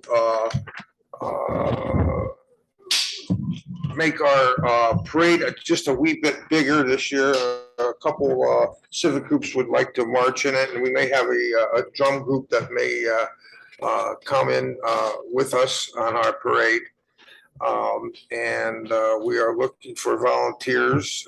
We need them to support the groups that we're having. We also are looking to get since it's the last year of the village green, we want to get a big tree and erect that in the village green, and we're going to be decorating that and also decorating around the village. We urge the bid to decorate their windows for the upcoming season, and we may be coming out with a new contest on who's got the best dressed window. So we're looking at that. We also have a few things going on in the village this weekend. We have the Dutch Fair, which is down at the church near the park, which is very well attended. That's going to be Saturday. We also have the Lutheran Church is a German Fest, which is, I heard a lot of people looking forward to that, and that would be on the 18th. That will be on a Sunday. So they're looking to have a good group down there, and they're going to have some vendors down there. So it looks like it's going to be a nice weekend for it. So that's all I have to report. Thank you. Heather? Report from the fire department. Wood, I want to thank you for your time for our monthly meeting with regards to updates. We are up about 163 calls for the month. That's as of August, not September. Switch up. Okay. Thank you. Can you hear me now? I'll repeat it then. Thank you, Chief Wood, for our monthly meeting with regards to an update with the fire department. We did review multiple items. I had an opportunity to see the utility truck, and I'm really glad we proceeded and thank the board as well. I received your thank you letter and that was very nice. That you drafted that. It's a long time overdue, so I'm glad we will be able to use the ARPA funds to proceed with that. So the truck looks good, the outfitting, we went out there and I saw everything, and good luck with the new truck. I know the mayor said that the other one is leaving. I did see that, but it is time to go. And hopefully we get some auction funds. I think you discussed maybe about $3,500 in that ballpark to obtain for the old truck. With regards to the call volume, once again, I'm reporting that it is up. We're about 250 calls increase from last year. And so things are very busy at the fire department. With regards to grants, there are 2 grants that are outstanding, and I'm hopeful that we'll hear an update on both of them. We discussed the air packs. We projected those funds out of the ARPA money, as well as the boat needs a new motor, and I believe that was roughly a $16,000 cost. And we'll hopefully hear from the county within a short period of time. There's no estimated timeline for that, but once I hear back, I will report back to the board after I meet with Chief Wood. The Police Reform Committee, unfortunately, it was canceled. Lynn Trudell, thank you for your input on that. I haven't had an opportunity to speak with Chief Harrigan. I know he's been quite busy, a lot of activity in the village. And Chief Harrigan, he's just stepping up, so I guess this is his time to hear this. Chief Harrigan and your officers do an amazing job. I say it almost every meeting. You guys are really busy, and I want to put a smile on your face because I know how hard you work. So I appreciate you as a member of the board as well as a village resident. So the police department will stay strong, I know, under your leadership. So thank you very much. The Traffic Safety Committee, we don't have a meeting pending at this time. Okay. I will send you a date. You do guys. Okay.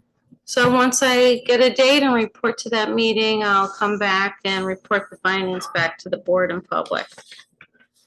Town of Glenville report, and we've touched upon this briefly, and I think enough at this point tonight. The mayor and I did have a meeting with the supervisor a week or 2 ago, and we did not know the ramifications of the grant with regards to this infrastructure, with regards to the water. It's unfortunate at that level, but I do think if there's an opportunity to negotiate, we should, but I don't want there to be a mischaracterization that there have been no talks. I take offense to that. I took personal time out of my schedule early in the morning to go up with the mayor, and unfortunately we're at a standstill. So I do want to set the record straight. There have been some initial discussions, and I don't know how they're going to progress, but we did have a talk, and we'll just keep you updated as to what's going to happen, and we're going to proceed either in two different directions. Either we're going to work together, which at this juncture it looks to be difficult, and I want to repeat what Trustee Solichuk. It's Scotia first, and we will keep that motto up here and really watch out for the residents of Scotia, because that's what we're here for. On a different note, if we go into the other direction, we might have to explore the possible engineer findings that the mayor put on the table today. So we'll explore and get back as to really how we're going to proceed. On a lighter note, the month of August with regards to the events up in Glenville was very successful. So I do want to commend and put that out there, and I'm hopeful that we can continue that next year. One thing that I'm proud that is just to start with the town of Glenville, and I have repeated this a couple times, is the youth programs. For many years, we did not offer the youth anything, unfortunately, because of the relationship and the lack of funds with the town of Glenville and Scotia, but we were able to build at least a few programs, and the mayor and I did meet with the supervisor, and they were well attended by the students of Glenville. So that's something that I look forward to next year, that we continue that program, maybe other opportunities, other ideas to really strengthen the youth in this community, because I do believe we need it. So I think Of that's course, all. now he doesn't want to pay, but you know. Negotiation there, right? Yeah, we did So- that already. Well, we have a memorandum of understanding saying he has to pay, correct? So that's all I have to report. Thank I want to just thank all the employees, department heads. You're doing an outstanding job, and it's easy for people to complain on things. But I say this almost every meeting because I really am proud of all the employees, and I appreciate you as a resident and a board member. You do an outstanding job. There's hard days. We all know that. We do our best, and thank you again for all your hard work. Justin? All right, so for the police department, I want to thank Chief Harrigan for his leadership, as well as his regular talks and communications with me. It's been eye-opening as I learned the ins and outs of policing in the 21st century. One of the things that always steps out to me that I want to call all the residents' attention to is simply how active our patrol division is. You know, the fact that there's active patrol rotations that go around the village. I know personally, I see a cop in my neighborhood driving by my house at least 3 times a day, once in the morning and twice at night. And that's something that, as a gateway community where we're on the hub of 3 state routes, is incredibly important. But I want to draw attention to also the importance for continued enforcement of vehicle traffic safety law. In one instance, Officer Jeremy Ecker was able to have 31 traffic stops, which did lead to tickets. But in the along the same lines with Officer Tyler Malagisi, of the 39 traffic stops, 27 of his traffic stops ended in a vehicle and traffic arrest, either for unlicensed operation of a motor vehicle or uninsured vehicle, or even an outstanding bench warrant from another jurisdiction. So the need for close proximity policing in the village is here, and I do feel as though with the changes that we've made in terms of department staffing with a 12-hour shift, bringing on an additional officer paid for through our overtime line provides us with the tools and resources we need to keep our roadway safe, but also keep our village residents safe. Also to point out there that really in the month of August too, we also had 2 DWI arrests. So it's important, for village residents, to realize, to be mindful, but also those people visiting the village of Scotia, that we actively patrol and do DWI stops when needed. I want to congratulate Aaron Lauby on his successful completion in the academy. He was a leader throughout his entire time in the academy. And he is now in the month of September, he is going through his field training with Officer Falkowitz. So you'll see Officer Lauby on the streets. I actually saw him at the Lincoln PTA Snow Cone Social. He was there with Officer Danielle Peck. I was happy to share a snow cone with the 3 of them. And for the record, they have great taste in snow cones with all colors. So my daughter was very happy to know they share the same taste in snow cones. It's lobby. Lobby, sorry. Lobby. So Also, the department was announcing that we've actually hired 3 part-time police officers, again, in an effort to control our overtime line, as well as ensure officer wellness, so that they don't work a tremendous amount of mandatory overtime. So we'd like to welcome retired Glenville PD Sergeant Brendan Gillouis, retired officer from Glenville Police Department, Kevin Dunbar. Many of us know Officer Dunbar from all the work he did as a school resource officer for the many years with the DARE program. So we're happy to have him on our Scotia PD family. Also welcome to the force as a part-time police officer, Grant Sosha, who is a longtime Glenville resident and very familiar with the town, with the village of Scotia as well. So these part-time officers are really going to be, it's a great step in the right direction. I want to thank the PBA and the police department for supporting the part-time police officer program. Detective Peckham, who's also our community resource officer, went through a firearms instructor course this month, and in an effort to also help ensure proper training, he will be actually leading all our training for officers moving forward with regards to firearm use, which is a great opportunity to have an in-house trainer for that. And while he was there, we put Officer Dunbar back in the schools to kind of cover the school resource officer aspect with that. With that, the last thing for the police department, Officer Wellness Cortico app was implemented within the department this month. And I also want to just briefly update all the village residents that the investigation is still ongoing for the unauthorized party that turned out to be a gender reveal party that led to a non-village resident doing a burnout on our roller rink, causing substantial amount of damage.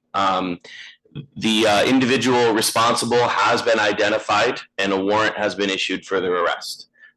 So that is, I want to thank again Scotia Police Department for their quick response and investigation to make sure that that could have been much worse than it actually was. I'm grateful that it was only damage to the rink. It could have been much worse having a sports car in an area that it shouldn't have been.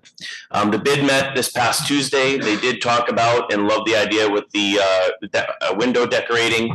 They're also looking forward to being an active part of Oktoberfest at Malwick Park. So be sure to stop by the Go to Scotia website. There's updated maps of all the businesses that are calling the Mohawk Ave home. So it's a good opportunity for us to know the businesses there and support those businesses. The zoning board didn't meet this month, so nothing to report there. With regards to the situation on what we heard from the public comment from village residents in Washington Avenue about water quality. Seeing some of the conversations happening online before leading up to this, I kind of knew that there was some concern. And unfortunately, concern oftentimes spreads also through misinformation. And when there is a lack of information coming from the village to settle some of those concerns, it leads to situations where people are fearful and uncomfortable and concerned for the quality of their drinking water. I asked the mayor, and the mayor pleasantly provided me with the July water report. And I can tell you that as of July, there at the random spots where it was tested, because our water is tested weekly at the source, monthly from randomized places within the distribution system, there was no active presence of total chloroform in the village water supply. I want to make that very clear. It is done by an independent water testing company in accordance with New York state law. So the water in the village of Scotia is safe to drink. August report hopefully will be coming soon, and I would like to just request, just in the spirit of being able to keep the misinformation managed, that we consider actually publishing the monthly water reports for the time coming, so that village residents themselves can be rest assured that their water is safe to drink. In the required annual report that comes out. And the Scotia Water Quality Report is also posted on the village website, and it is easy to find, which addresses some concerns with lead. The important thing is for village residents to know with the water supply system is the homeowner is responsible for the hookup from the water main to their house. So sometimes things like lead testing and maybe even some other things like a total chloroform could actually be coming from your own internal plumbing as well. So it's something, it is important to have, if you're concerned about that, to have your water quality tested, but rest assured that the village water supply as a whole is safe to drink. And the county public health as well as New York State monitors all these testing reports to ensure that it is safe to drink. That's all I have. Not only safe, but really good. Thank you. Item 18, departmental reports. I move that we accept the department reports from all our department heads with thanks. I second. All in favor? Aye. Aye. Item 19, budget adjustments for August. I'd like to make a motion to make the budget adjustments for the month of August. I'll second. All in favor? Aye. Aye. Item 20, audited claims. I make, that we could, the village pays its bills for this month. I'll second. All in favor? Aye. Anybody have any new business?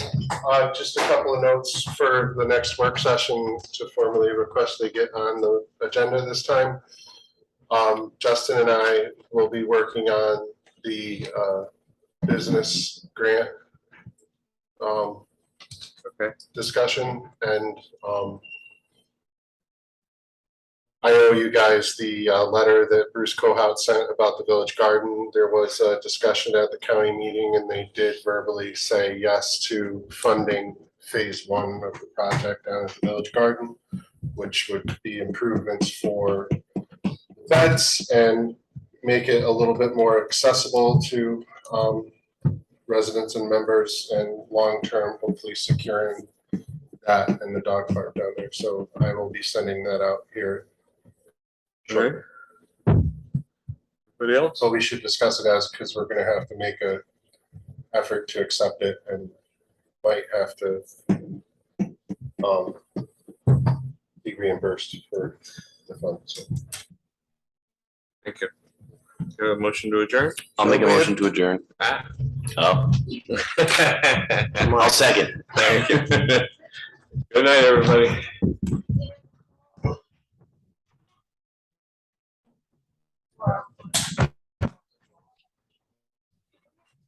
You were up.